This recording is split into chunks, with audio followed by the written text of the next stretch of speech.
السلام عليكم ورحمة الله وبركاته.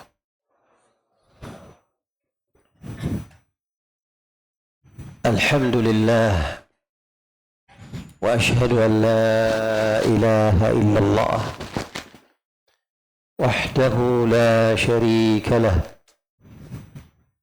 وأشهد أن محمدًا عبده ورسوله صلى الله عليه وعلى آله وصحبه وسلم تسليمًا كثيرًا. أما بعد، فإننا نحمد الله الكريم ونشكره سبحانه وتعالى الذي يسر لنا المجيء إليكم واللقاء بكم وزيارتكم في هذا المسجد المبارك وفي هذه المدرسة الطيبة، مدرسة الإمام الشافعي، والتي هي في مدينة مكسر في بلاد إندونيسيا. نسأل الله عز وجل أن يبارك في إخواننا القائمين على هذه المدرسة، وأن يجزيهم خيرا، أن يبارك في أموالهم وأهليهم وأعمالهم، وأن يوفقهم لكل خير. أخونا الفاضل طه، وأخونا الفاضل الأستاذ أبو ياسر، وسائر الأخوة الذين يدرسون في هذه المدرسة ويقومون بالدعوة في هذا المسجد وفي هذه المدينة. وفي هذه الليلة جئنا إلى هذا المكان وهذا المسجد لإلقاء هذه المحاضرة في هذا الوقت، والتي هي بعنوان تقوية العقيدة في وسط الفتنة والمنكرات. تقوية العقيدة في وسط الفتنة والمنكرات، لا سيما ونحن على وشك أن يحتفل كثير من الناس بما يسمى بأعياد الميلاد، في يعني تشبها بكثير من الكفار. فنقول نسأل الله أن يوفقنا في هذا الموضوع وأن ينفعنا جميعا. وأشكر لأخي الشيخ الأستاذ علي حفظه الله أن يترجم، وأسأل الله أن يوفقه وأن يفتح عليه، وإن شاء الله نبدأ بالموضوع بعد هذه المقدمة.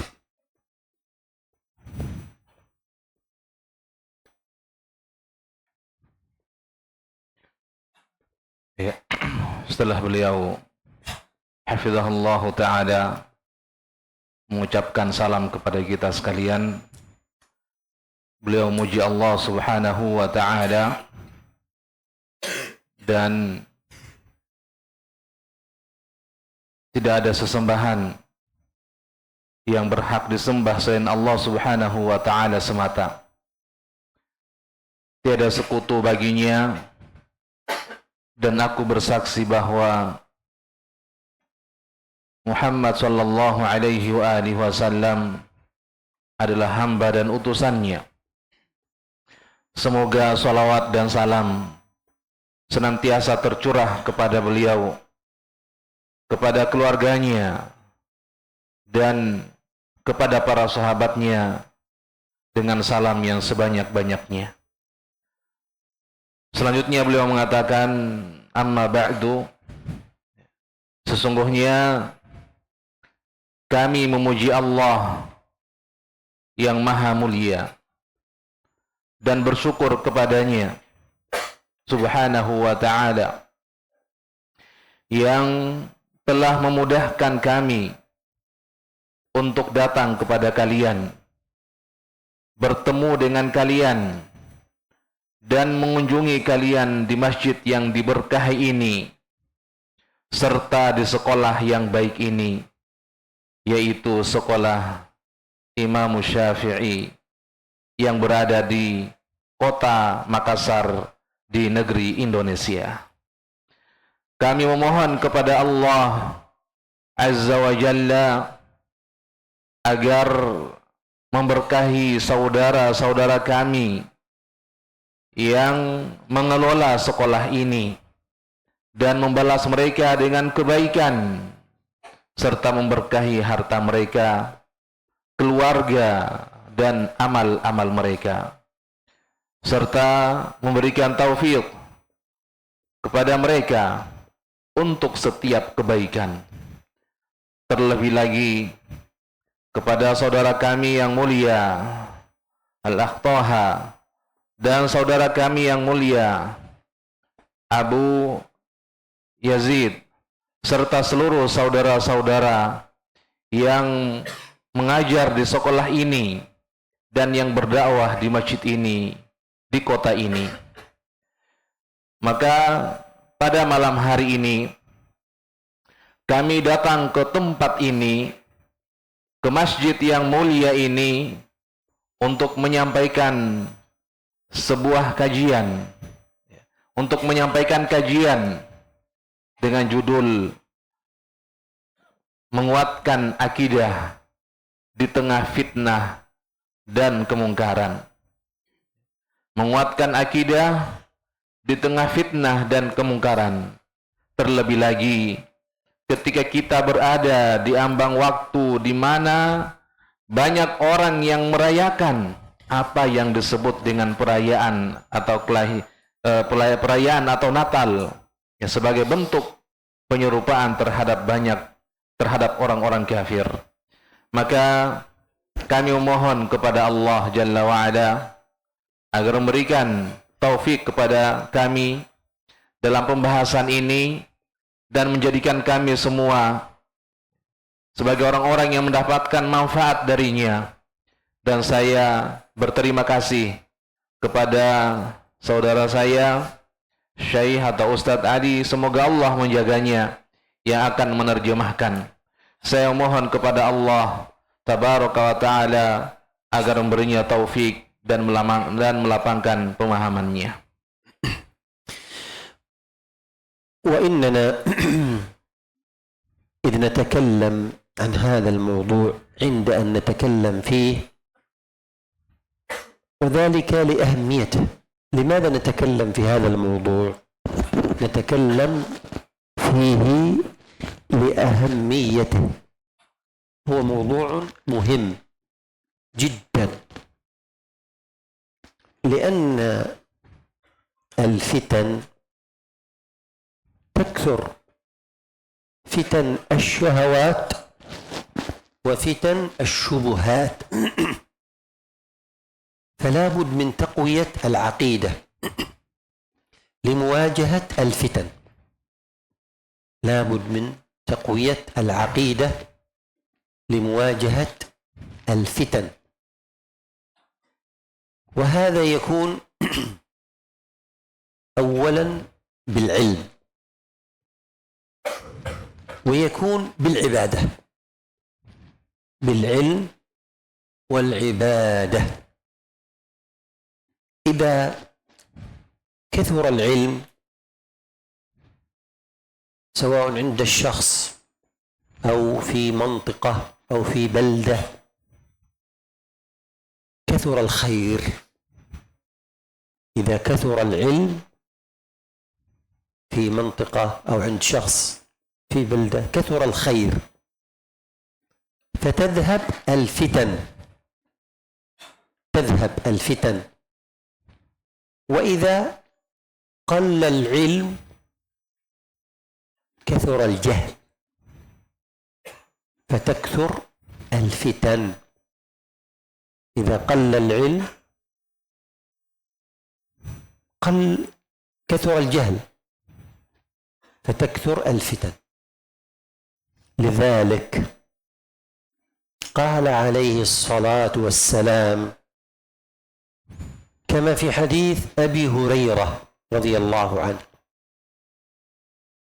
قال عليه الصلاة والسلام: لا تقوم الساعة حتى يقبض العلم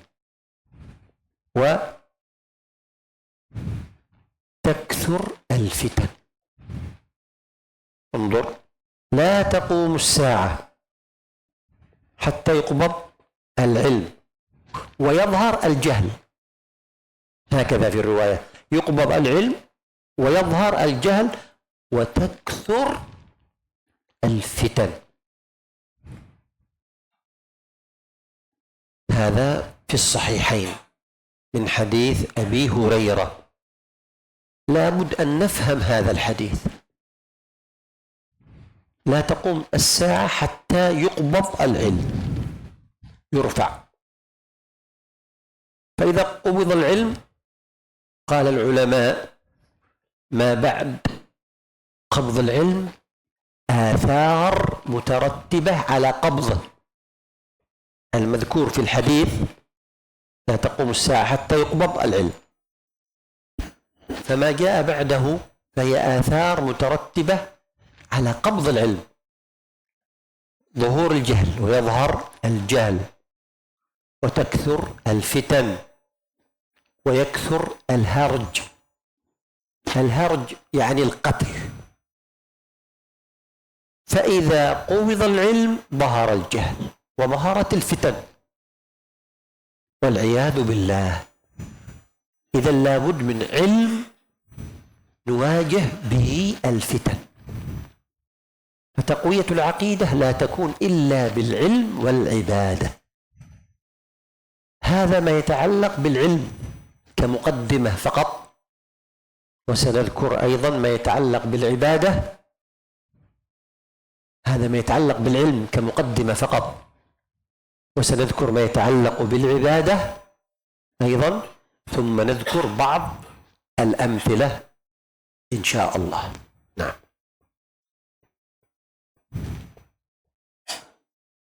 Ya, kemudian beliau hafizahullahu ta'ala mengatakan,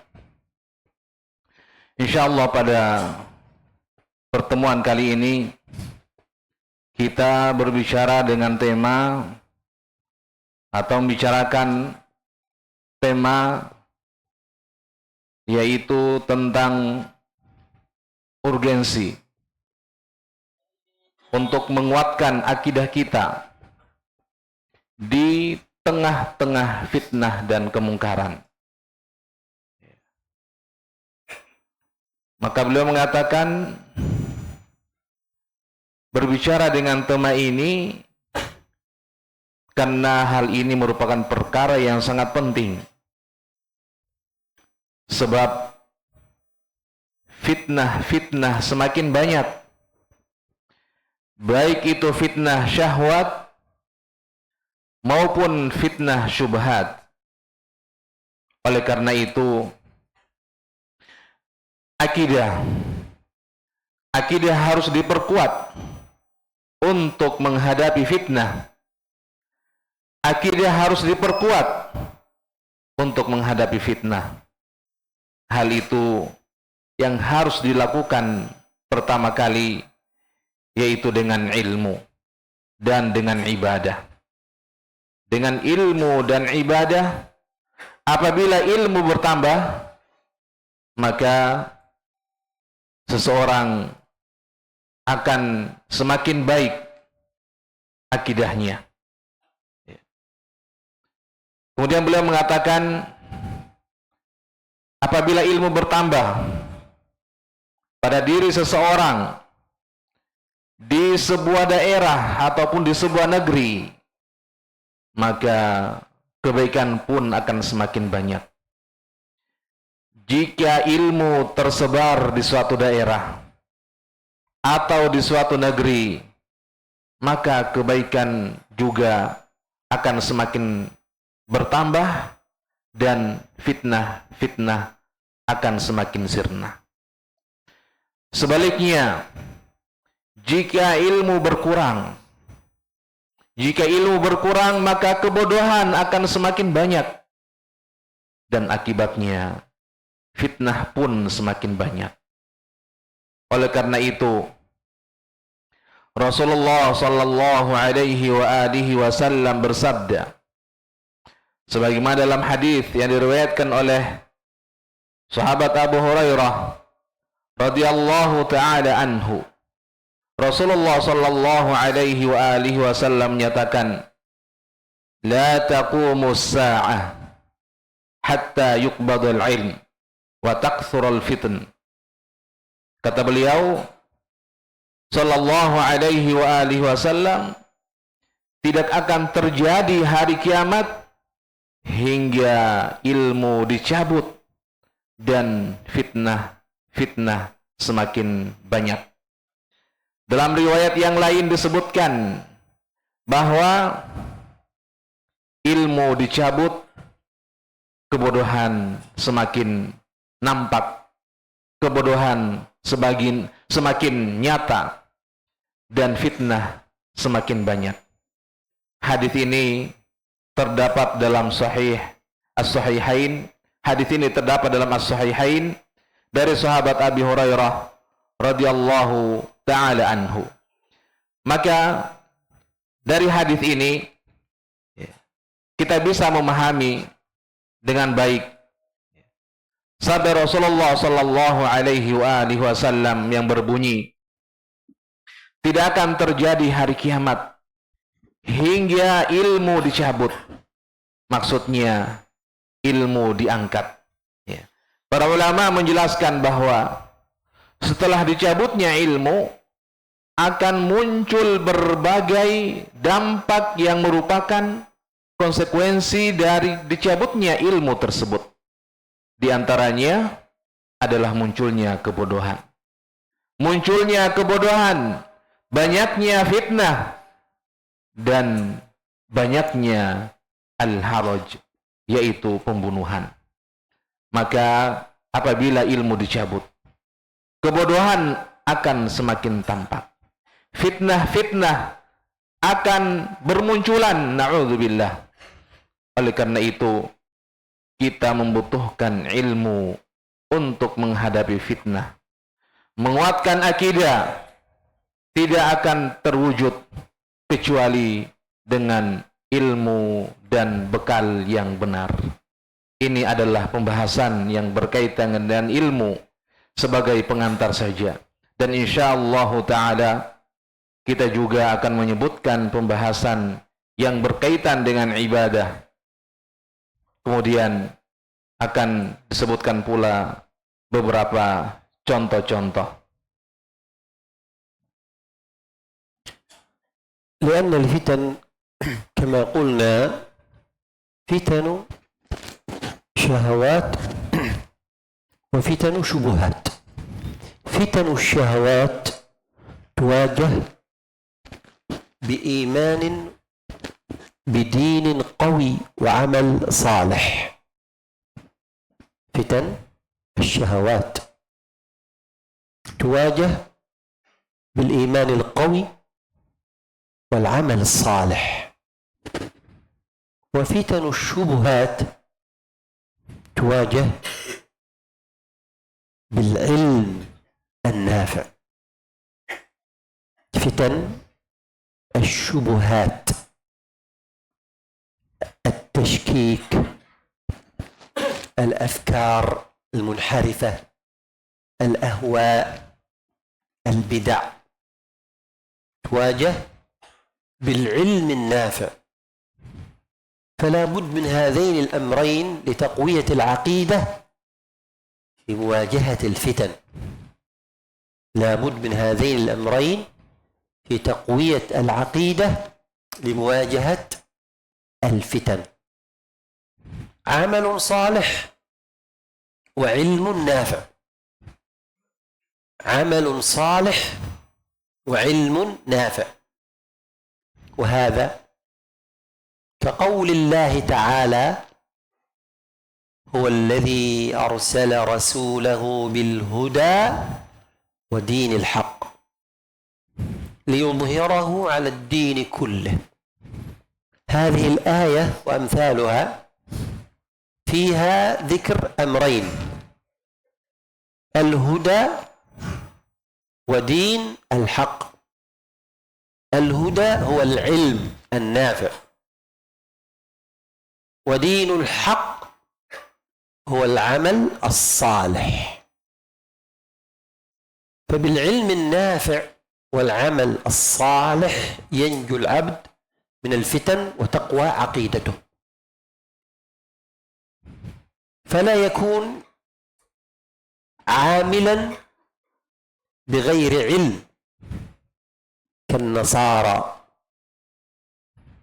لا يكون عاملا بغير علم كالنصارى وهم الضالون، ولا يكون عالما بغير عمل كاليهود وهم المغضوب عليهم.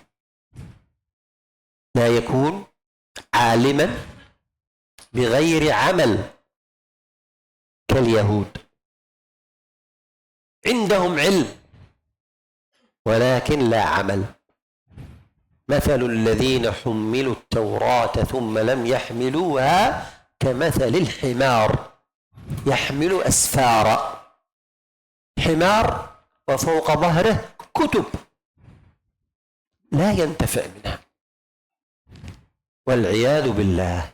فلا بد من هذين الأمرين: العلم النافع والعمل الصالح. نعم.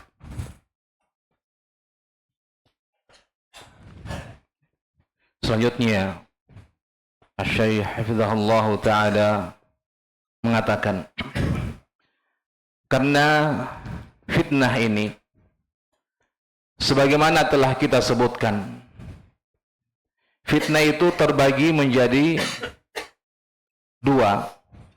Ada fitnah syahwat dan ada fitnah syubhat. Fitnah syahwat itu dihadapi dengan iman yang kuat dan amal yang soleh. Adapun fitnah syahwat dihadapi dengan iman yang kokoh dan amalan yang soleh. Adapun fitnah syubhat seperti keraguan, pemikiran-pemikiran yang menyimpang, hawa nafsu, dan bid'ah, maka ini dihadapi dengan ilmu. Fitnah syubhat dihadapi dengan ilmu yang bermanfaat. Maka dari pembahasan ini harus ada dua perkara yang bisa menguatkan akidah dalam menghadapi fitnah, yaitu amalan soleh, amal soleh, dan ilmu yang bermanfaat. Harus ada dua perkara ini dalam menguatkan akidah untuk menghadapi fitnah, yaitu amal soleh dan ilmu yang bermanfaat. Ya, hal ini sebagaimana disebutkan dalam firman Allah Subhanahu wa Ta'ala, "Huwallazi arsala rasulahu bil huda wa dinil haqqi liyudhhirah." Dialah Allah Subhanahu wa Ta'ala yang telah mengutus Rasulnya dengan petunjuk dan agama yang benar, agar dia memenangkannya di atas seluruh agama yang lainnya. Maka ayat ini dan ayat-ayat yang semisalnya itu menyebutkan dua perkara. Al-huda, Ya, petunjuk dan dinul haq, agama yang benar. Petunjuk al-huda adalah ilmu yang bermanfaat. Sedangkan dinul haq, agama yang benar adalah amal yang soleh. Dengan ilmu yang bermanfaat dan amal yang soleh, maka seorang hamba akan selamat dari fitnah dan akidahnya akan semakin kuat. Ia tidak akan menjadi orang yang beramal tanpa ilmu. Seperti kaum Nasrani yang sesat. Dan ia tidak akan menjadi orang yang berilmu sampai dia mengamalkan ilmunya. Tidak menjadi orang yang berilmu seperti orang-orang Yahudi. Mereka dimurkai karena mereka memiliki ilmu namun tidak mengamalkan ilmunya. Ya, sebagaimana perumpamaan orang-orang yang diberi Taurat kemudian tidak mengamalkannya. Mathalul ladzina hummilut Taurata thumma lam yahmiluha kamathalil himari yahmilu asfara. Ya. Seperti keledai yang membawa kitab-kitab di atas punggungnya. Terdapat buku-buku yang sangat banyak, namun tidak bisa mengambil manfaat darinya, na'udzubillah. Oleh karena itu, harus ada dua perkara ini, yaitu ilmu yang bermanfaat dan amalan yang salih. نعم. ومن أمثلة العمل الصالح الذي تدفع به الفتن وتقوى به العقيدة في زمن الفتن قول النبي عليه الصلاة والسلام: بادروا بالأعمال فتنا كقطع الليل المظلم. بادروا بالأعمال فتنا كقطع الليل المظلم. يصبح الرجل مؤمنا ويمسي كافرا، ويمسي مؤمنا ويصبح كافرا، يبيع دينه بعرض من الدنيا. انظر في هذا الحديث: بادروا بالأعمال فتنا، أي سابقوا بالأعمال الفتن قبل أن تأتي. قبل أن تأتي الفتن يكون لك عمل صالح، فإذا جاءت الفتن تكون أنت في مأمن بإذن الله، عندك كما يقال رصيد من الأعمال.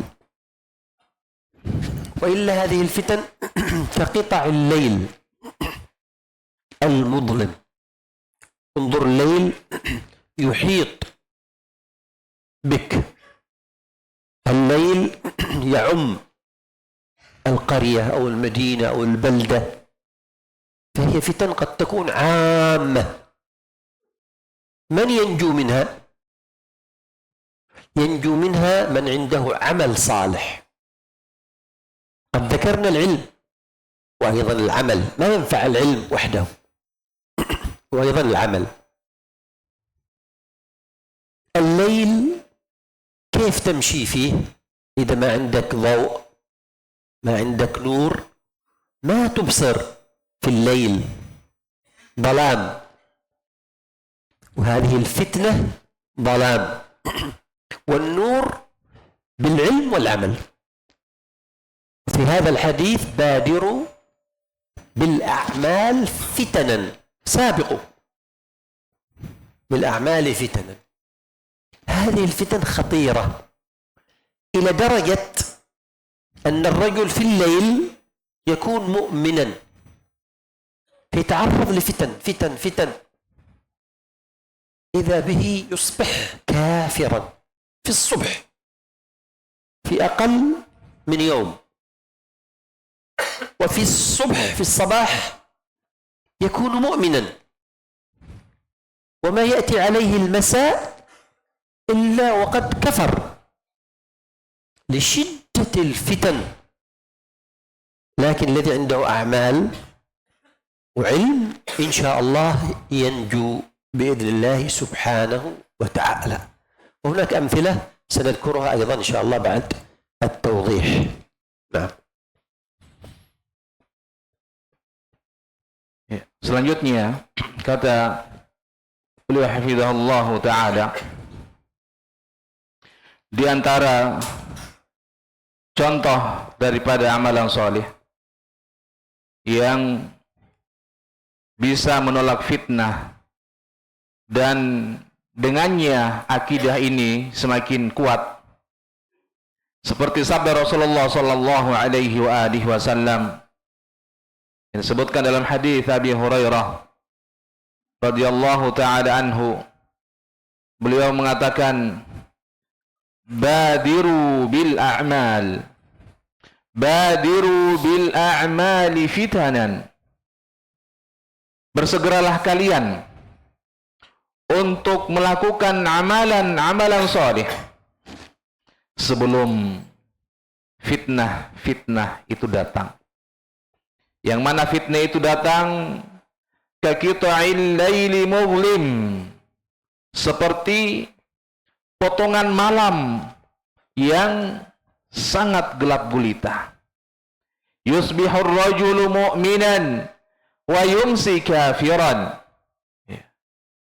Rasulullah SAW menyatakan, seseorang di pagi hari masih dia beriman kepada Allah Subhanahu wa ta'ala, namun di sore harinya ia menjadi kafir. Di sore harinya masih beriman kepada Allah, namun di pagi harinya ia menjadi kafir. Ia menjual agamanya dengan kenikmatan-kenikmatan dunia. Maka kata beliau hafizahullah ta'ala, perhatikanlah hadis ini.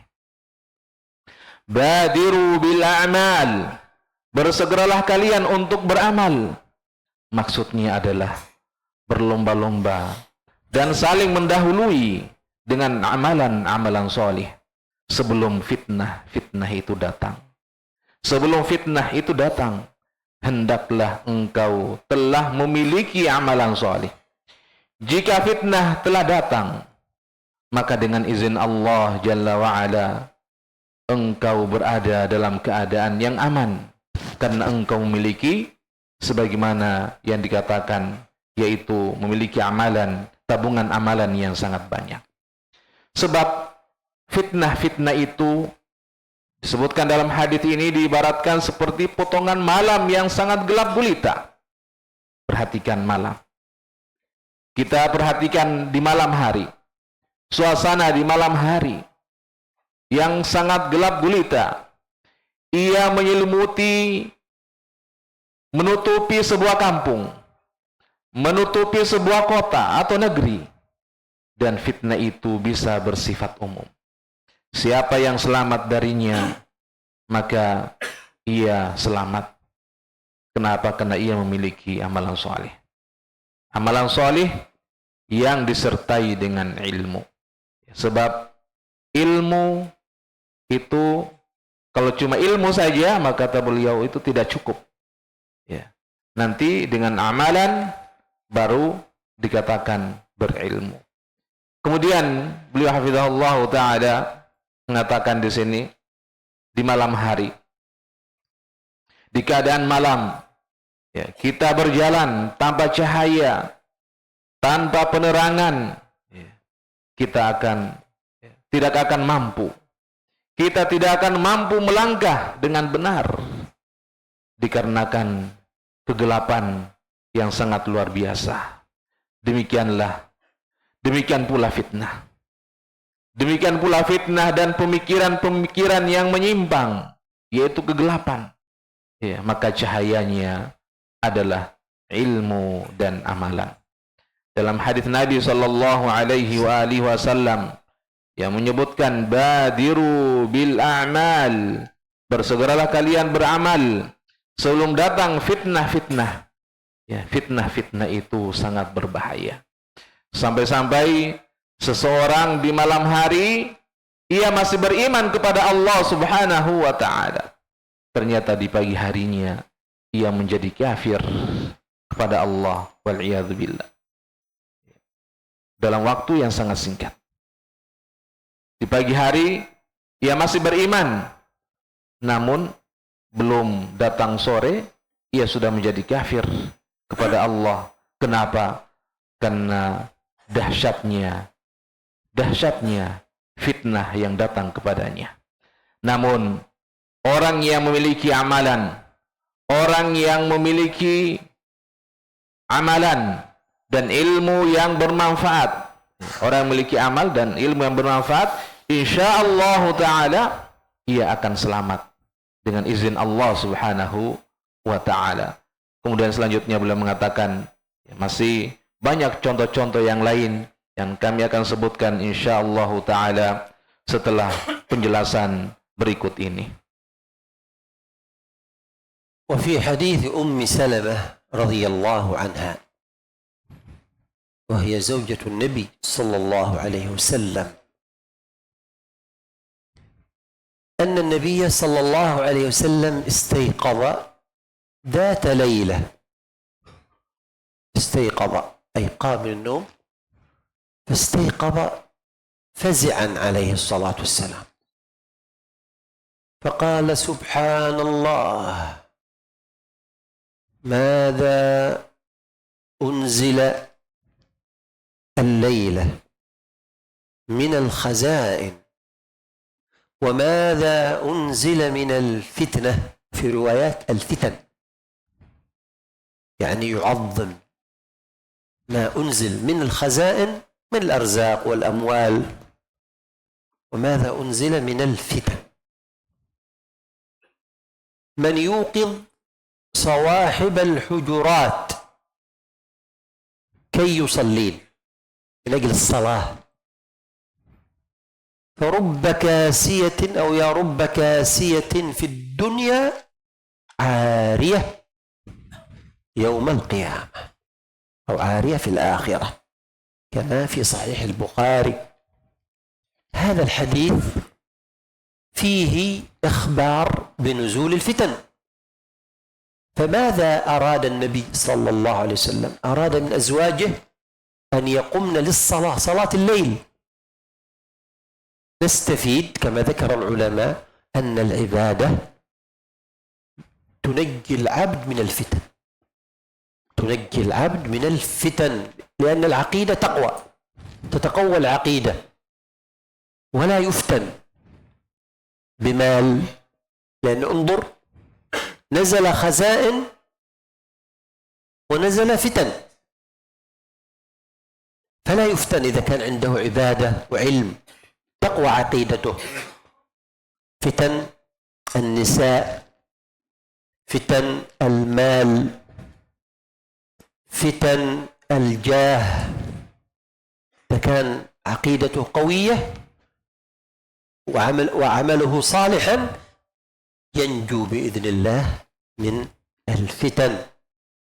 وسنذكر أمثلة على هذا، سنذكر أمثلة على من واجهوا الفتن لأن عقيدتهم قوية ولم تؤثر فيهم الفتن، لأن عندهم عمل صالح، لأن عندهم عملا صالحا، ولأن علمهم أيضا نافع، فواجهوا ونجوا بإذن الله من الفتن. نعم.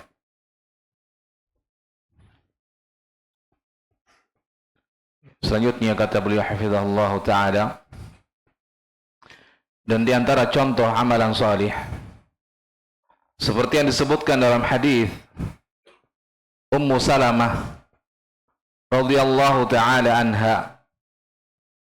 Beliau adalah istri Nabi sallallahu alaihi wa alihi wasallam. Disebutkan dalam hadis tersebut bahwa pernah suatu ketika Nabi kita sallallahu alaihi wasallam terbangun pada suatu malam. Beliau terbangun dengan rasa terkejut. Kemudian beliau mengatakan, Subhanallah, Mada unzila al-laylah? Mada unzila al-laylah minal fitnah? Beliau mengatakan, Subhanallah, apa saja yang telah diturunkan pada malam ini berupa perbendaharaan, dan apa saja yang diturunkan dari fitnah-fitnah yang ada. Jadi dalam hadis ini Nabi alaihi salatu wassalam terbangun dengan merasa terkejut. Subhanallah, apa saja yang telah diturunkan pada malam hari ini dari fitnah-fitnah yang ada dan dari perbendaharaan-perbendaharaan yang ada. Ya, maksudnya beliau mengagungkan apa yang diturunkan berupa perbendaharaan, yakni rezeki dan harta, dan juga apa yang diturunkan berupa fitnah yang ada. Kemudian beliau bersabda, Siapakah yang akan membangunkan para penghuni kamar-kamar ini agar mereka melaksanakan sholat? Lalu beliau bersabda, betapa banyak wanita yang berpakaian di dunia ini namun telanjang di akhirat. Hadis ini disebutkan dalam Sahih Al-Bukhari.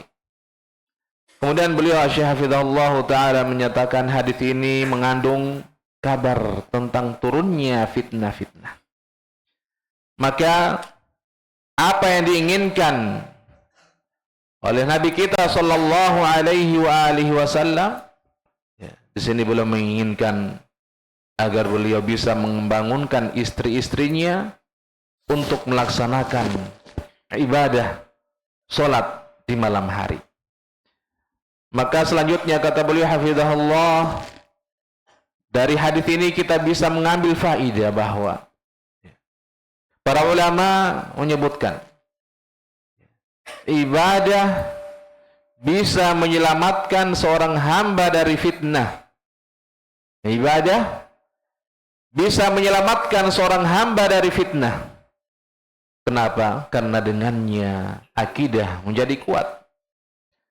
Seorang hamba tidak akan dirusak oleh harta, sebab dia telah memiliki akidah yang sangat kuat, memiliki amalan salih, ilmu yang bermanfaat. Maka dengan ibadah dan ilmu yang bermanfaat, maka akidahnya akan semakin kuat. Fitnah wanita, fitnah harta, fitnah kedudukan, semuanya dapat dihadapi jika akidahnya kuat. Jika akidah dan amalan solehnya kuat, maka ia akan selamat dari berbagai macam fitnah yang dia akan hadapi dengan izin Allah Subhanahu wa ta'ala. Dan insyaallah ta'ala kami akan menyebutkan contoh-contoh orang-orang yang menghadapi fitnah karena akidah mereka yang sangat kuat, sehingga fitnah tidak berpengaruh pada mereka. Hal itu karena mereka memiliki amalan saleh dan juga ilmu yang bermanfaat, sehingga mereka mampu menghadapi fitnah dan selamat darinya dengan izin Allah Jalla wa'ala. من هذه الأمثلة أولا نبي الله يوسف عليه الصلاة والسلام، تجملت له امرأة العزيز وتزينت وغلقت الأبواب وأرادت منه أن يقع عليها الزنا والعياذ بالله. فهذه فتنة عظيمة، وهو شاب وهي امرأة متجملة متزينة، وغلقت الأبواب كما قال الله عز وجل: وراودته التي هو في بيتها عن نفسه وغلقت الأبواب وقالت هيت لك. قال معاذ الله إنه ربي أحسن مثواي إنه لا يفلح الظالمون. فتنة لكنه نجا منها بفضل الله عز وجل، بقوة إيمانه وعقيدته وبصلاحه. قال الله عز وجل: كذلك لنصرف عنه السوء والفحشاء إنه من عبادنا المخلصين. فهذا مثال. فإذا قوي الإيمان وقويت العقيدة واجه العبد الفتن. ومن العقائد من الأعمال من أعمال القلوب الخوف. قال معاذ الله، خاف من الله. وفي حديث أبي هريرة في قصة أو في خبر السبعة الذين يظلهم الله في ظله يوم لا ظل إلا ظله، ورجل دعته امرأة ذات منصب وجمال فقال إني أخاف الله. الخوف عمل قلبي، عبادة قلبية، ولا يزيد الخوف إلا إذا كانت العقيدة قوية. فهذا يواجه به العبد الفتن. هذا المثال الأول. تفضل.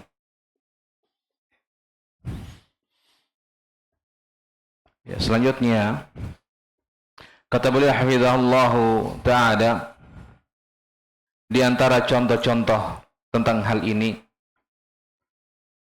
sebagaimana disebutkan dalam Al-Quran seperti kisah Nabi Yusuf alaihi salatu wassalam dengan istrinya, kisah Nabi alaihi salatu wassalam dengan istri Al-Aziz, istrinya seorang raja. Beliau raja yang memiliki istri, atau istrinya raja ini memiliki kecantikan yang sangat luar biasa. Istri Al-Aziz, dia percantik dirinya, dia berhias, kemudian dia menutup pintu-pintu rumah, serta menginginkan agar Nabi Yusuf ini jatuh cinta kepadanya, yaitu ingin melakukan perbuatan yang dilarang oleh Allah Subhanahu wa ta'ala, yaitu perbuatan zina. Na'udzubillah. Ini adalah fitnah yang sangat besar. Fitnah yang sangat besar. Nabi Yusuf adalah seorang pemuda yang sangat luar biasa. Sementara wanita tersebut adalah wanita yang sangat cantik, berhias, kemudian dia menutup pintu-pintu rumah, sebagaimana disebutkan dalam firman Allah Subhanahu wa ta'ala di surah Yusuf, wa rawadathu allati huwa fi baitiha an nafsihi wa ghallaqatil abwaba wa qalat hayta lak. seorang istri Al-Aziz ini mulai menggoda Nabi Yusuf. Setelah menutup pintu-pintu, seraya istri Al-Aziz mengatakan, marilah, mendekatlah, kesinilah. Ajakan yang sangat luar biasa. Maka Nabi Yusuf mengatakan, aku berlindung kepada Allah. Sesungguhnya Tuanku telah memperlakukanku dengan baik. Sesungguhnya orang-orang yang zalim tidak akan beruntung. Itu adalah sebuah fitnah. Namun Nabi Yusuf alaihi salatu wassalam diselamatkan darinya dengan karunia Allah Jalla wa'ala. Kenapa? Karena beliau memiliki kekuatan iman, memiliki kekuatan keimanan dan akidah yang sangat luar biasa, serta amalan yang saleh. Demikianlah Allah Subhanahu wa taala sebutkan dalam Al-Qur'an, innahu min ibadinal mukhlasin. Demikianlah Nabi Yusuf alaihi salatu wassalam, beliau adalah dari hamba-hamba kami yang telah mengikhlaskan agama kepada kami. Maka tabligh hafizahullah ta'ala, ini adalah satu contoh. Maka apabila iman itu kuat dan akidah itu kokoh, maka seorang hamba akan terhindar dari berbagai macam fitnah. Di antara hakikat amalan yang soleh adalah amalan hati. Di antara amalan hati adalah takut, ya, rasa takut kepada Allah Subhanahu wa taala. Rasa takut kepada Allah Subhanahu wa taala ini merupakan ibadah hati. Allah Subhanahu wa taala menyebutkan dalam ayat-ayatnya yang berkaitan dengan hamba-hambanya yang senantiasa takut kepadanya.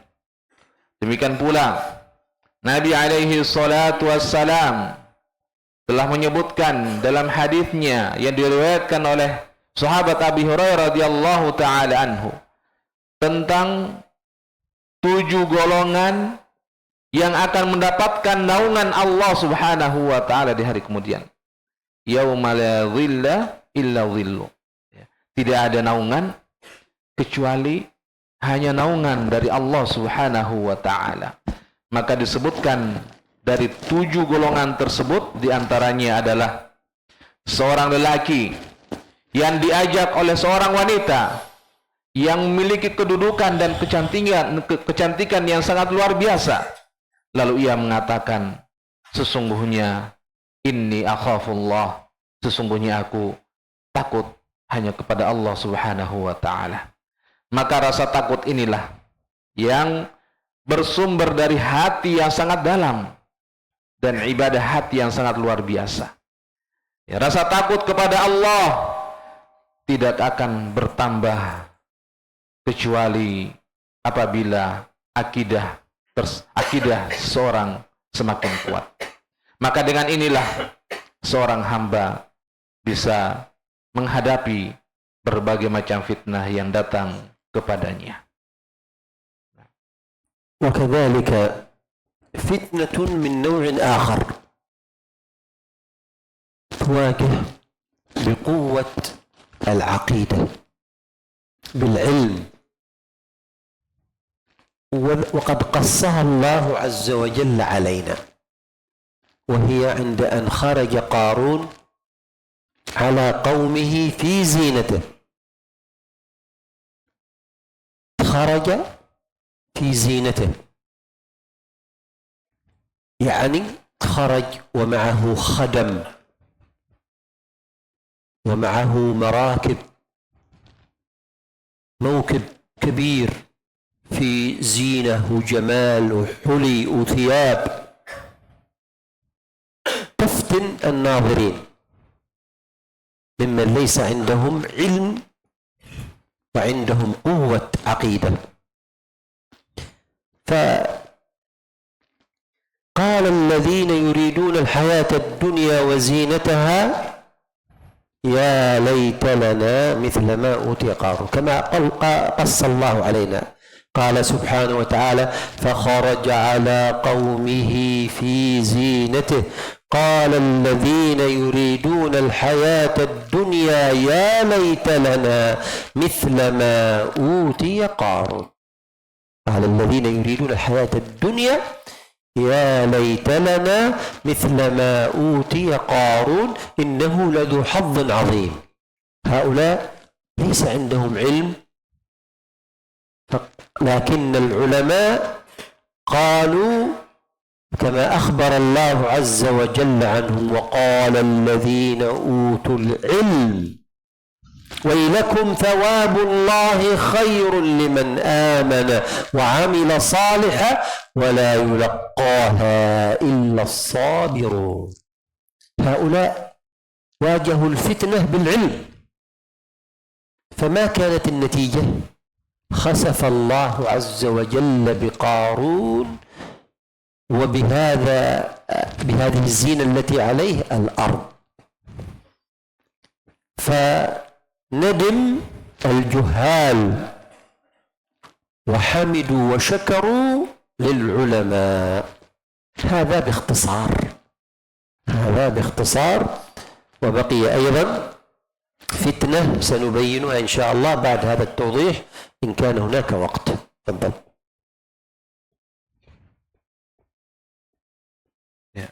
Kemudian beliau hafizahullah ta'ala mengatakan, demikian pula ada fitnah-fitnah yang lainnya, seperti fitnah yang diceritakan dalam Al-Quran, yaitu ketika Qarun keluar menemui kaumnya. Ketika Qarun keluar menemui kaumnya dengan segala hartanya, dengan segala perhiasannya, ia keluar bersama para nelayan, para pelayannya, kendaraannya, dan iring-iringan dengan kemewahan, keindahan, perhiasan, dan pakaian yang memikau pandangan, terutama bagi orang-orang yang tidak memiliki ilmu dan lemah akidahnya.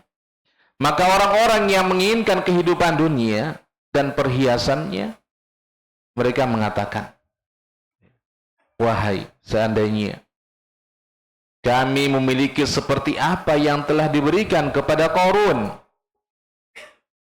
yang memiliki perbendaharaan yang sangat luar biasa, sebagaimana yang Allah Subhanahu wa ta'ala firmankan. Lalu Qarun keluar, fa kharaja ala qaumihi fi zinatihi. Qarun keluar menemui kaumnya dengan perhiasan-perhiasannya. Berkatalah orang-orang yang menginginkan kehidupan dunia, wahai, aduhai, seandainya kami memiliki seperti apa yang telah diberikan kepada Qarun, sesungguhnya ia benar-benar mempunyai keberuntungan yang sangat besar. Mereka ini tidak memiliki ilmu, namun orang-orang yang diberi ilmu berkata, sebagaimana yang Allah Azza wa Jalla kabarkan dalam Al-Quran, celakalah kalian. Pahala hanya dari sisi Allah Subhanahu wa ta'ala. Itu yang lebih baik bagi orang-orang yang beriman dan beramal soleh. Dan tidaklah diperoleh kecuali hanya bagi orang-orang yang bersabar. Mereka menghadapi fitnah tersebut dengan ilmu. Mereka menghadapi fitnah dengan ilmu. Maka apakah hasilnya? Allah Azza wa Jalla menenggelamkan Qarun bersama rumah dan seluruh perhiasannya ke dalam bumi ini. Akhirnya orang-orang jahil, orang-orang bodoh menyesal dan mereka memuji serta bersyukur kepada Allah Subhanahu wa taala. Bersyukur kepada orang-orang yang telah memiliki ilmu. Ini menjelaskan secara ringkas, dan masih ada fitnah yang lainnya yang akan kami jelaskan insyaallah setelah penjelasan ini apabila masih ada waktu. والمثال الثالث لو ركزتم وتأملتم أن المثالين السابقين في فتن المال وفتن النساء، فتن النساء والمال. وهذه الفتنة الثالثة في فتنة التعذيب والقتل والتهديد بالقتل. لكن لما يكون الإيمان قويا والعقيدة صحيحة نجا من نجا، مع أنه في شرعنا يجوز لمن هدد بالقتل أن يتلفظ بكلمة الكفر وقلبه مطمئن بالإيمان، إلا من أكره وقلبه مطمئن بالإيمان. لكن أخبرنا الله عز وجل عن ثبات قوم فرعون، سحرة فرعون كانوا سحرة. من الذي جاء بهم؟ فرعون. لماذا جاء بهم؟ بزعمه أن موسى ساحر. أشار عليه بعض قومه قالوا له اجمع السحرة، ليس لا تأتي بأي ساحر بل بالسحرة الذين سحرهم عظيم، سحرهم عظيم، بكل سحار عليم عنده علم بالسحر. فجمع السحرة لميقات يوم معلوم، جمع السحرة واجتمع الناس، وأظهر موسى الآيات والبينات والحجج، فألقى العصا فإذا هي ثعبان مبين، ونزع يده فإذا هي بيضاء للناظرين. السحرة لما رأوا هذا ألقوا الحبال والعصي فإذا هي حيات تسعى، حيات تسعى. فموسى ألقى العصا بأمر الله فأكلت وتلقفت ما كانوا يأفكون، أكلت هذه الحية الكبيرة تلك الحيات. فقال السحرة هذا ليس بسحر، فآمنوا بموسى واتبعوه وخضعوا لله، فألقي السحرة ساجدين قالوا آمنا برب العالمين رب موسى وهارون. هنا فرعون هدد، جاءت الفتنة هددهم، لكنهم لما قويت عقيدتهم ورأوا البينات قالوا لن نؤثرك على ما جاءنا من البينات والذي فطرنا، قالوا لن نقدمك. فقالوا لا ضير إنا إلى ربنا منقلبون إنا نطمع. هذا الشاهد، الطمع عمل قلبي وهو الرجاء، الطمع عمل قلبي وهو الرجاء. إنا نطمع أن يغفر لنا ربنا خطايانا أن كنا أول المؤمنين. إذا قوي الرجاء وقوي الخوف وقويت محبة الله قويت العقيدة، قوية العقيدة، هذه أعمال قلبية تواجه بها الفتن. هذا باختصار. نعم.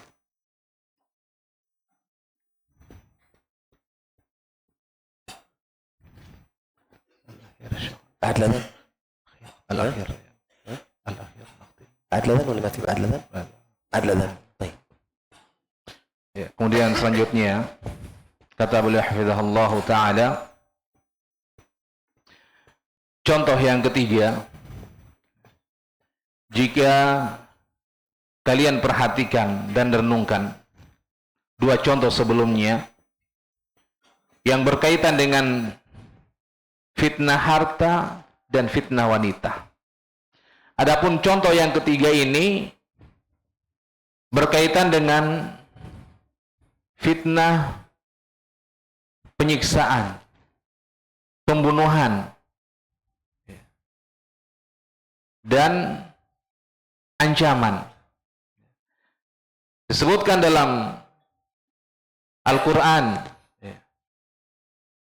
bagaimana ketika seseorang yang memiliki keimanan yang kuat dan akidah yang benar, maka orang yang Allah kehendaki akan selamat, ya, meskipun ya dari orang-orang yang mengganggunya, menyiksanya, mengancamnya dengan ancaman yang sangat dahsyat, tapi karena dia memiliki kekuatan keimanan, ya, ilmu yang bermanfaat, akidah yang kuat, maka Allah akan selamatkan dia. Hatinya tetap di atas ketenangan dengan keimanan. Sebagaimana yang Allah Subhanahu wa ta'ala sebutkan dalam kisah Qarun, dalam kisah Fir'aun dan Nabi Musa, kisah Nabi Musa alaihi salatu wassalam ketika menghadapi tentara Fir'aun yang Allah Subhanahu wa ta'ala sebutkan dalam Al-Quran, kecuali orang-orang yang dipaksa sedangkan hatinya tetap tenang dalam keimanan. Namun Allah Subhanahu wa ta'ala mengabarkan kepada kita tentang taubatnya kaum Fir'aun ketika para penyihir Fir'aun, mereka sebelumnya adalah para penyihir yang Fir'aun sebagai pimpinannya, ya. Mereka mengajak Nabi Musa untuk saling menyihir, ya. Maka Fir'aun mengatakan kepada mereka, ya, Fir'aun mengatakan kepada mereka untuk mengatakan kepada Nabi Musa untuk memukulkan tongkatnya, atau untuk melemparkan tongkatnya sehingga tongkat-tongkat mereka ini menjadi ular, ya, menjadi ular yang sangat luar biasa. Ini sebagai bentuk sihir, ya, sangkaan mereka adalah ular, tapi ini adalah, ya, sihir yang mereka lakukan. Ya, ia berkata kepada kaumnya, kumpulkanlah para penyihir. Kumpulkanlah para penyihir. Bukan sembarang penyihir, tetapi penyihir-penyihir yang sangat ahli dalam sihir.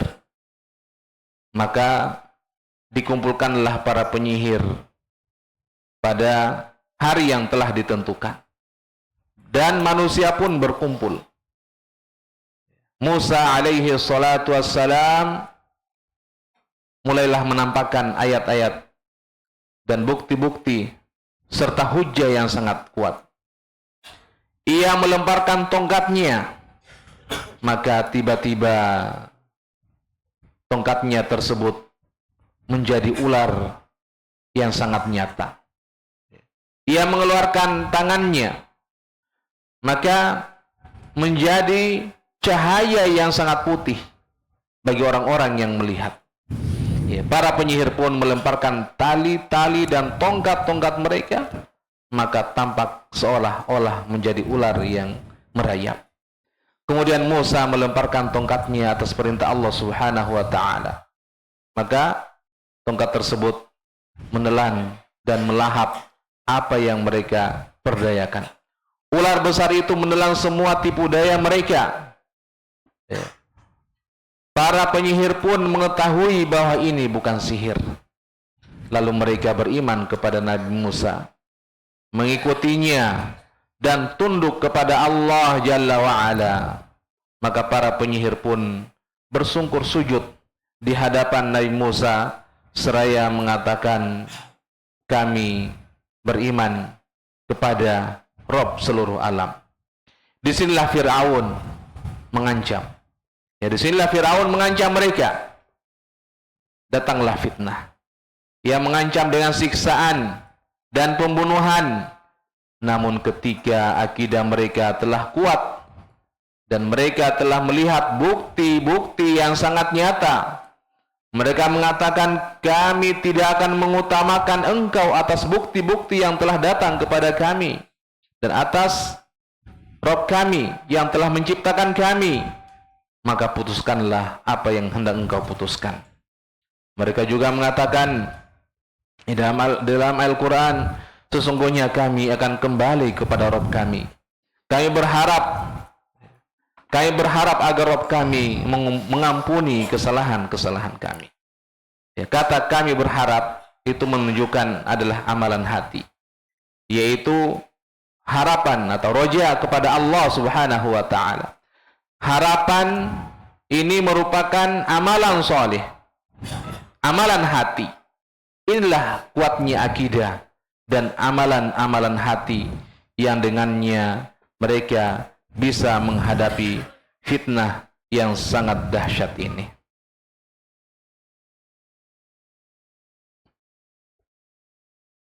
Nah.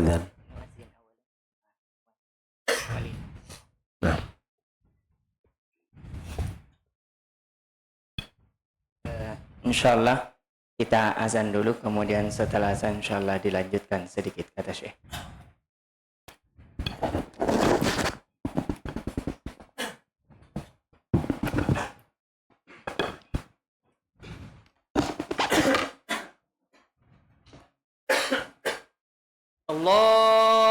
Allahu Akbar, Allahu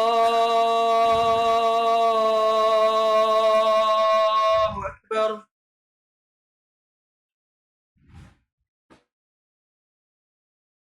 Allahu Akbar, Allahu Akbar.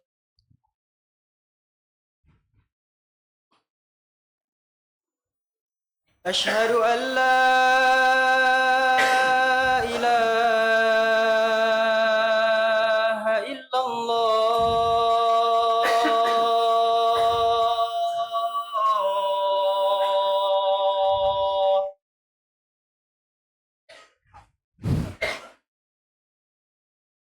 Asyhadu an la ilaha illallah.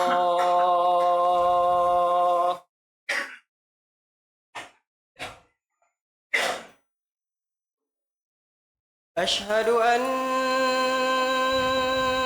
Muhammadar Rasulullah.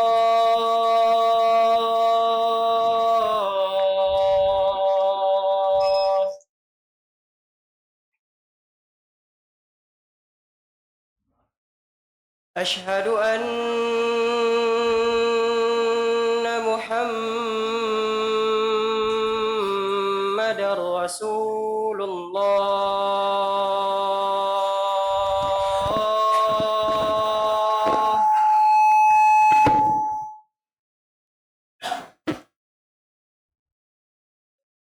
Hayya 'alas salah.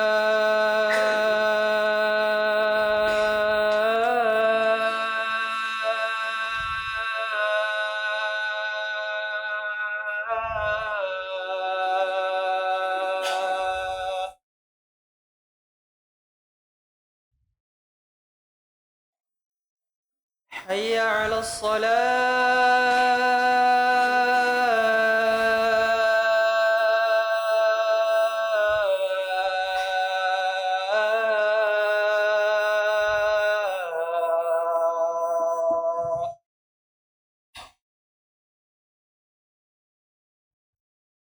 حي على الفلاح.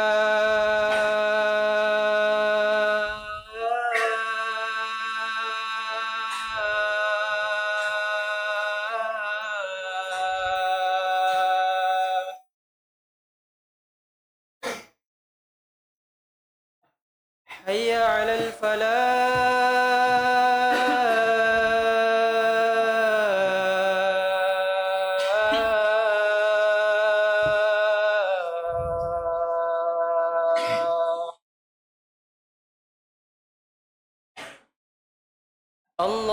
الله أكبر،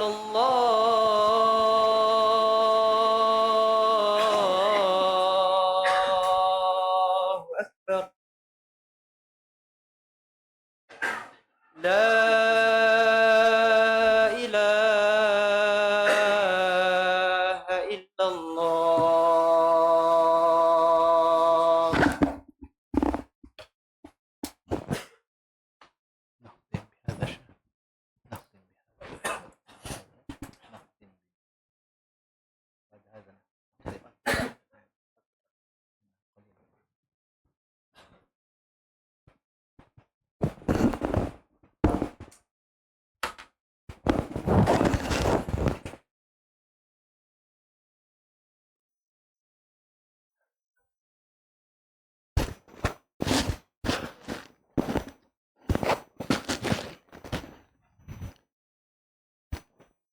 أقول بارك الله فيكم، إذا تبين هذا التقرير أن الفتن تدفع بالعلم والعمل اللذين بهما تتقوى العقيدة، فلذلك يضعف من يضعف ويقع في التشبه بالكفار بسبب قلة العلم النافع، وكذلك قلة أو نقص الدين وضعف الإيمان. يقع في التشبه بالكفار، وهذا في نواحي كثيرة.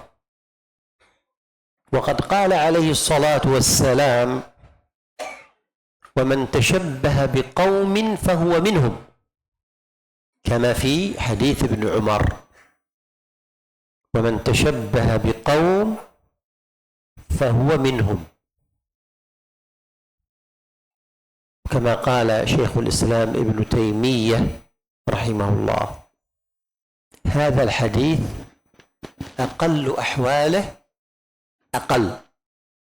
أنه يقتضي تحريم التشبه بالكفار،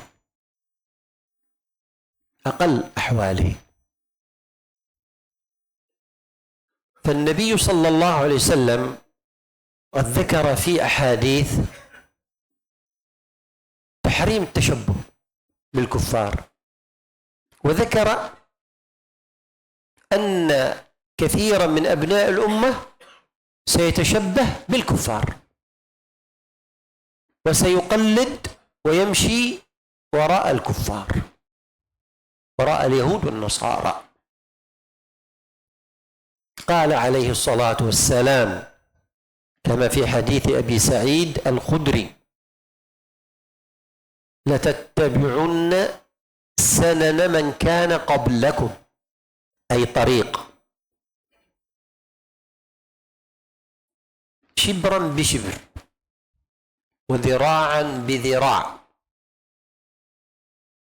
حتى إذا دخلوا جحر ضب لدخلتموه. قالوا اليهود والنصارى، قال فمن؟ يعني إن لم يكونوا هؤلاء فمن هم؟ لتتبعن سنن بفتح السين ويجوز ضمها السنن يعني الطرق. لتتبعن سنن من كان قبلكم شبرا بشبر، يعني إذا مشوا شبرا مشيتم وراءهم شبرا، وذراعا بذراع، هذا الشبر وهذا الذراع، حتى إذا ما دخلوا جحر بيت الذي يكون في الأرض لبعض الحيوانات الزواحف تسمى ضب، إذا دخلوا هذا البيت هذا الحيوان تدخلون وراءه. لماذا؟ قال النووي رحمه الله هذا مثل لشدة الموافقة والاتباع له، شدة الموافقة. ولماذا مثل عليه الصلاة والسلام بجحر الضب؟ هل تعرف يا أبا عبد الرحمن الضب؟ نعم.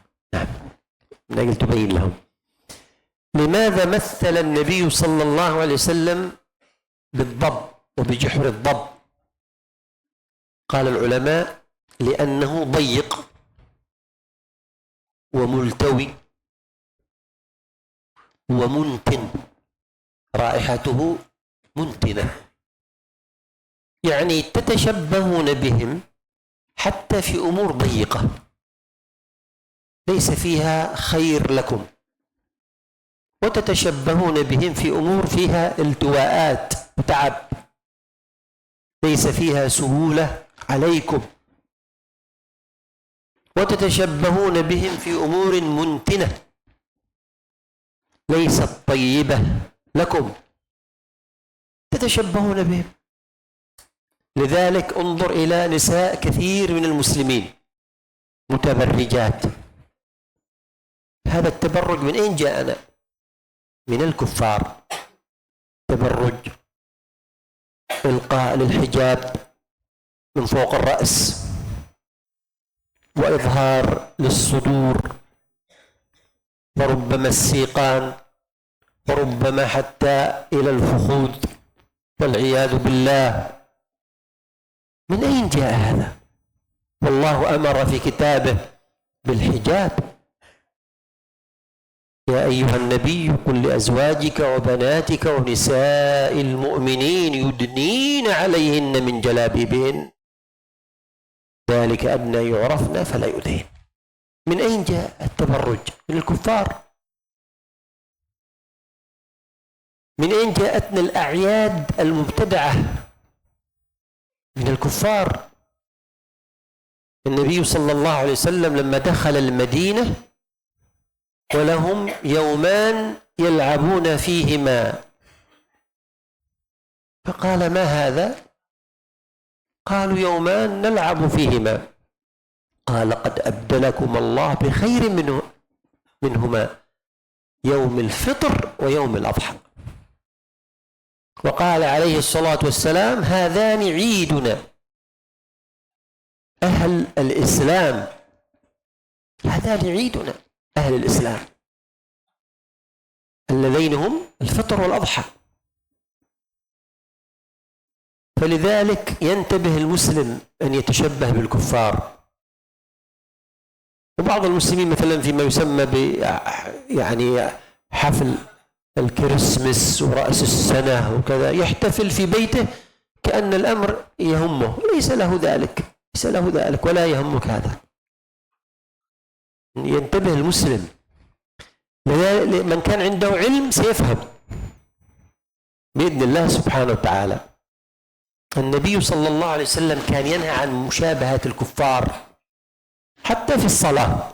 في الصلاة صلاة لا تشبه بهم، نهاء عن الصلاة عند طلوع الشمس وعند غروبها. قال: لأنها تطلع بين قرني شيطان وحينئذ يسجد لها الكفار، وحينئذ يسجد لها الكفار. قال شيخ الإسلام ابن تيمية رحمه الله كما في كتابه اقتضاء الصراط المستقيم، قال: وكثير من المسلمين لا يدرون أن الكفار يسجدون لها ولا أنها تطلع بين قرني شيطان، إنما يريدون الصلاة. ومع ذلك قال نهى النبي صلى الله عليه وسلم عن الصلاة في هذين الوقتين حسما، يعني قطعا، لمادة التشبه، حسما لمادة التشبه. فلذلك على المسلم أن يعتز بدينه وبانتمائه إلى أمته، لا يتشبه بالكفار. وكلما كانت العقيدة قوية كان هذا أدعى إلى أن يتمسك ويعتز بدينه. ونلاحظ كثيرا من مظاهر التشبه، حتى لو نبه بعض إخواني في هذه الحلقات، وانقلوا عني هذا لمن لم يبلغه ولم يحضر. نلاحظ كثيرا من الإخوة من طلاب العلم يأخذ من شعره من الجانبين، وقد نهى النبي صلى الله عليه وسلم عن القزع، يحلق هذا الرأس هذه الجهة وهنا ويبقي الوسط، وقال عليه الصلاة والسلام احلقوه كله أو اتركوه كله، ويخشى أن يكون فيه مشابهة لأعداء الله. فلذلك ننتبه. وقد نقل ابن القيم، وبهذا نختم، نقل ابن القيم رحمه الله اتفاق العلماء على أنه لا يجوز تهنئة الكفار في أعيادهم المختصة بهم، في أعيادهم التي هي خاصة بهم، لا يجوز تهنئتهم، تقول لهم عيد سعيد أو نحو هذا، لا يجوز فيما هو مختص بهم من أعيادهم. لكن مثلا جاءه مولود أو شيء، ممكن أن تدعو وتهنئ، لأن هذا ليس من اختصاصهم،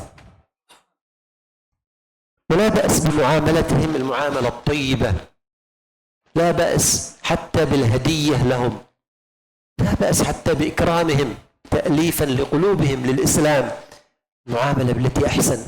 لكن التشبه لا. بهذا نكون قد وصلنا إلى نهاية موضوعنا في هذه الليلة، ونسأل الله سبحانه وتعالى أن يوفقنا وإياكم لما يحب ويرضى، وأن يجنبنا ما لا يحب ولا يرضى، وأن يجمعنا بكم في الفردوس الأعلى. والحمد لله رب العالمين، وصلى الله وسلم وبارك على عبده ونبيه ورسوله محمد وعلى آله وصحبه أجمعين. بارك الله فيكم. سبحانك اللهم وبحمدك، أشهد أن لا إله إلا أنت، أستغفرك وأتوب إليك. Ya, kemudian selanjutnya beliau mengatakan, semoga Allah Subhanahu wa taala memberkahi kalian. Di antara fitnah, beliau mengatakan bahwa fitnah bisa mengangkat atau bisa menghadapi, saya ulangi, fitnah bisa mengangkat atau menghadapi bahaya-bahaya yang akan mengancam kita ketika kita bisa mengamalkan, berilmu dan mengamalkan hal-hal yang bisa bermanfaat bagi kita sekalian. Ya, sekali lagi beliau mengatakan bahwasanya amalan, ilmu yang bermanfaat itu bisa mengangkat fitnah-fitnah yang kita hadapi. Dengannya akidah menjadi kokoh. Ya, dengannya akidah menjadi kokoh. Maka karena itulah orang yang lemah akan menjadi lemah. Ya, jatuh dalam penyerupaan terhadap orang-orang kafir. Jatuh dalam penyerupaan terhadap orang-orang kafir disebabkan kurangnya ilmu yang bermanfaat. Demikian pula karena kurangnya atau lemahnya pemahaman agama dan iman. maka ia pun terjatuh dalam penyerupaan terhadap orang-orang kafir. Hal ini tampak pada banyak sisi dalam kehidupan. Oleh itu Rasulullah sallallahu alaihi wasallam menyatakan dalam hadis yang sahih, "Man tashabbaha biqaumin fahuwa minhum." Sebagaimana dalam hadis yang diriwayatkan oleh sahabat Ibnu Umar radhiyallahu taala. Ya, siapa saja yang menyerupai suatu kaum, maka ia termasuk bagian dari mereka. Hadis ini diriwayatkan dari sahabat Ibnu Umar radhiyallahu taala anhu. Ya. Kemudian Syekhul Islam Ibnu Taimiyah menjelaskan bahwa hadis ini yang paling ringan maknanya menunjukkan bahwasanya keharaman, ya, haramnya menyerupai orang-orang kafir. Ya, haramnya menyerupai orang-orang kafir. Ini paling ringan maknanya. Makna yang paling ringan dalam hadis ini adalah larangan dengan tegas untuk menyerupai orang-orang kafir. Nabi juga sallallahu alaihi wasallam mengabarkan dalam hadis-hadis tentang peringatan terhadap penyerupaan dengan orang-orang kafir dan meniru orang-orang kafir. Sebagaimana disebutkan dalam hadis, la tattabi'unna sanana man kana qablakum. Ya. Kata Nabi alaihi salatu wassalam, ya, kalian pasti mengikuti jalannya orang-orang sebelum kalian. Shibran bi shibrin wa dhira'an bi dhira'in. Ya. Langkah demi langkah, sejengkal demi sejengkal. Sampai mereka pun masuk lubang biawak, maka kalian pun akan mengikutinya. Kalian pun akan mengikutinya. Mengikuti jalannya orang-orang yang disebutkan dalam hadis ini, yaitu orang-orang kafir. Ya, menyerupai jalannya mereka. Maka dalam hadis ini, ya, dalam hadis yang diriwayatkan oleh sahabat dalam hadis Abu Sa'id Al-Khudri radhiyallahu taala anhu, ya, Nabi menjelaskan bahwasanya umat ini akan menyerupai dan pasti, ya, menyerupai dan meniru jalannya orang-orang kafir, mengikuti jejak mereka, mengikuti jejaknya orang-orang Yahudi dan orang-orang Nasara. Sungguh kalian akan mengikuti jalannya orang-orang sebelum kalian, sejengkal demi sejengkal, sehasta demi sehasta, hingga mereka pun masuk ke dalam lubang biawak, lubang yang sangat sempit. Ya, maka para sahabat radhiyallahu taala anhum bertanya kepada Rasulullah SAW, wahai Rasulullah, apakah mereka orang-orang Yahudi dan orang-orang Nasrani? Maka beliau mengatakan, siapa lagi kalau bukan mereka? Maka makna yang disebutkan dalam lafaz ini, sanana la tattabi'unna sanana, ya, sanana di sini maknanya adalah jalan dan metode hidup. Pasti dan pasti kalian akan mengikuti jalan dan metode hidupnya orang-orang Yahudi dan orang-orang Nasara. Ya. Ini luar biasa, ya. Beliau jelaskan kalian akan mengikuti mereka dengan sangat rinci, sejengkal demi sejengkal, sehasta demi sehasta, bahkan jika mereka masuk dalam lubang biawak pun kalian akan mengikutinya. Lubang biawak yang sangat sempit dan berliku-liku, kalian pun akan mengikutinya. Imam Nawawi rahimahullahu taala menjelaskan makna hadis ini bahwa perumpamaan di sini itu menunjukkan betapa parahnya, ya, betapa parahnya kaum muslimin mengikuti jalan metode hidupnya orang-orang kafir. Kemudian beliau katakan, kita lihat, ya, seperti misalnya keadaan para wanita sekarang. Kebanyakan wanita kaum muslimin, ya, di zaman ini, ya, Mereka berpakaian, tapi hakikatnya mereka membuka aurat. Ya, membuka hijab dari kepalanya, menampakkan dada, betis, bahkan sampai paha, na'udzubillah. Padahal Allah Subhanahu wa ta'ala telah memerintahkan berhijab untuk kaum muslimat, sebagaimana disebutkan dalam firman Allah Subhanahu wa ta'ala. Ketika Allah Subhanahu wa ta'ala memerintahkan Nabi untuk memerintahkan kepada para istrinya, wahai Nabi, katakanlah kepada istri-istrimu, anak-anak perempuanmu, dan wanita-wanita mukminin agar mereka mengulurkan jilbab, hijab, ya, ketika mereka ke seluruh tubuh mereka.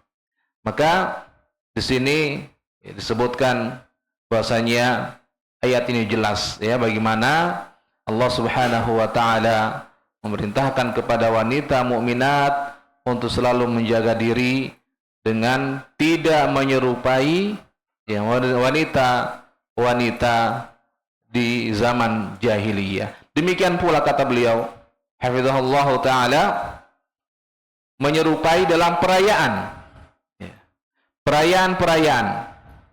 Nabi kita sallallahu alaihi wasallam ketika tiba di Madinah, beliau mendapati ada dua hari ya, memiliki 2 hari di mana mereka bermain-main dalamnya. Nabi dan para sahabat bersenang-senang dengannya di 2 hari tersebut. Para sahabat Nabi alaihi salatu wassalam, mereka di 2 hari tersebut bermain-main dengannya, bersenang-senang dengannya. Maka beliau sallallahu alaihi wasallam bertanya kepada para sahabatnya, hari apakah ini? Maka mereka menjawab, ya, 2 hari yang biasa kami gunakan untuk bermain. Maka Nabi sallallahu alaihi wasallam bersabda, sungguh Allah telah menggantikan bagi kalian 2 hari yang lebih baik, yaitu Idul Fitri dan Idul Adha. Ya, lalu beliau mengatakan, ini adalah hari raya kita, wahai kaum muslimin. Maka beliau menyatakan, oleh karena itu, seorang muslim hendaknya waspada dari menyerupai orang-orang kafir. Ya, sebagian kaum muslimin misalnya ikut merayakan tahun baru dan semacamnya. Bahkan merayakannya di rumah-rumah mereka. Seakan-akan hal ini hal yang sangat penting baginya. Padahal ini dilarang dalam agama kita. Ya, tidak layak bagi seorang muslim untuk melakukan hal tersebut. Ya. Kemudian beliau ingatkan ya, beliau ingatkan dalam sabda Nabi sallallahu alaihi wasallam ya, bagaimana Nabi sallallahu alaihi wasallam melarang seseorang sholat pada waktu terbit dan terbenamnya matahari. Karena matahari terbit di antara 2 tanduk setan. Ya. Dan saat itu orang-orang kafir bersujud kepadanya. Oleh itu Syekhul Islam Ibnu Taimiyah rahimahullahu ta'ala ya, mengatakan dalam kitabnya bahwa banyak kaum muslimin tidak mengetahui bahwa orang-orang kafir bersujud kepada matahari dan bahwa matahari terbit di antara 2 tanduk setan. Seseorang mungkin hanya ingin sholat, namun tetap dilarang. Ya. Nabi Shallallahu Alaihi Wasallam melarang seorang mukmin untuk sholat di 2 waktu tersebut. Ya. Maka hendaknya kita sebagai seorang muslim menutup pintu-pintu penyerupaan terhadap orang-orang kafir. Oleh karena itu, seorang muslim harus bangga dengan agamanya dan bangga dengan identitas umatnya. Semakin kuat akidah seseorang, maka semakin kuat pula sikapnya dalam berpegang teguh dan memuliakan agamanya. Kita juga melihat hingga hari ini berbagai fenomena dalam gaya rambut, ya, terutama di kalangan para pemuda. Bahkan sebagian para penuntut ilmu, mereka mencukur rambutnya, mencukur rambut di sisi kanan dan di sisi kiri, dan menyisakan bagian tengahnya. Sementara Nabi Shallallahu Alaihi Wasallam melarang model rambut seperti ini. Inilah yang disebut dengan qaza, ya, mengambil sebagian dan meninggalkan sebagian. Maka hendaknya kita berhati-hati. Imam Ibnu Qayyim rahimahullahu taala menukilkan kesepakatan para ulama bahwa tidak boleh mengucapkan, ya, keselamatan, ya, terhadap orang-orang kafir pada hari-hari raya mereka, hari yang mereka khususkan di dalamnya, seperti mengatakan selamat hari raya, selamat Natal, dan seterusnya, dari merayakan menyerupai dari kebiasaan orang-orang kafir. Maka dengan ini, kata beliau hafizahullah taala, kita telah sampai pada akhir pembahasan kita pada malam hari ini. Kita mohon kepada Allah Subhanahu wa taala agar Allah memberikan taufik kepada kita semua untuk melakukan apa yang dicintai dan diridhai oleh Allah Subhanahu wa taala. Kita mohon kepada Allah Subhanahu wa taala agar menjauhkan kita dari apa yang tidak Dia ridhai dan mengumpulkan kita bersama kalian di surga Firdaus yang tertinggi. Segala puji bagi Allah Subhanahu wa taala. Subhanakallahumma bihamdik, asyhadu an la ilaha illa anta, astaghfiruka wa atubu ilaik. Kemudian terakhir, kami mohon maaf kepada para jamaah sekalian atas kekurangan dalam menerjemahkan apa yang telah disampaikan oleh Syekhuna hafizahullahu taala. Demikian, Allahu taala alam. Subhanakallah bihamdik, asyhadu an la ilaha illa anta, astaghfiruka wa atubu ilaik. Alhamdulillahirabbil alamin. Wassalamualaikum warahmatullahi wabarakatuh.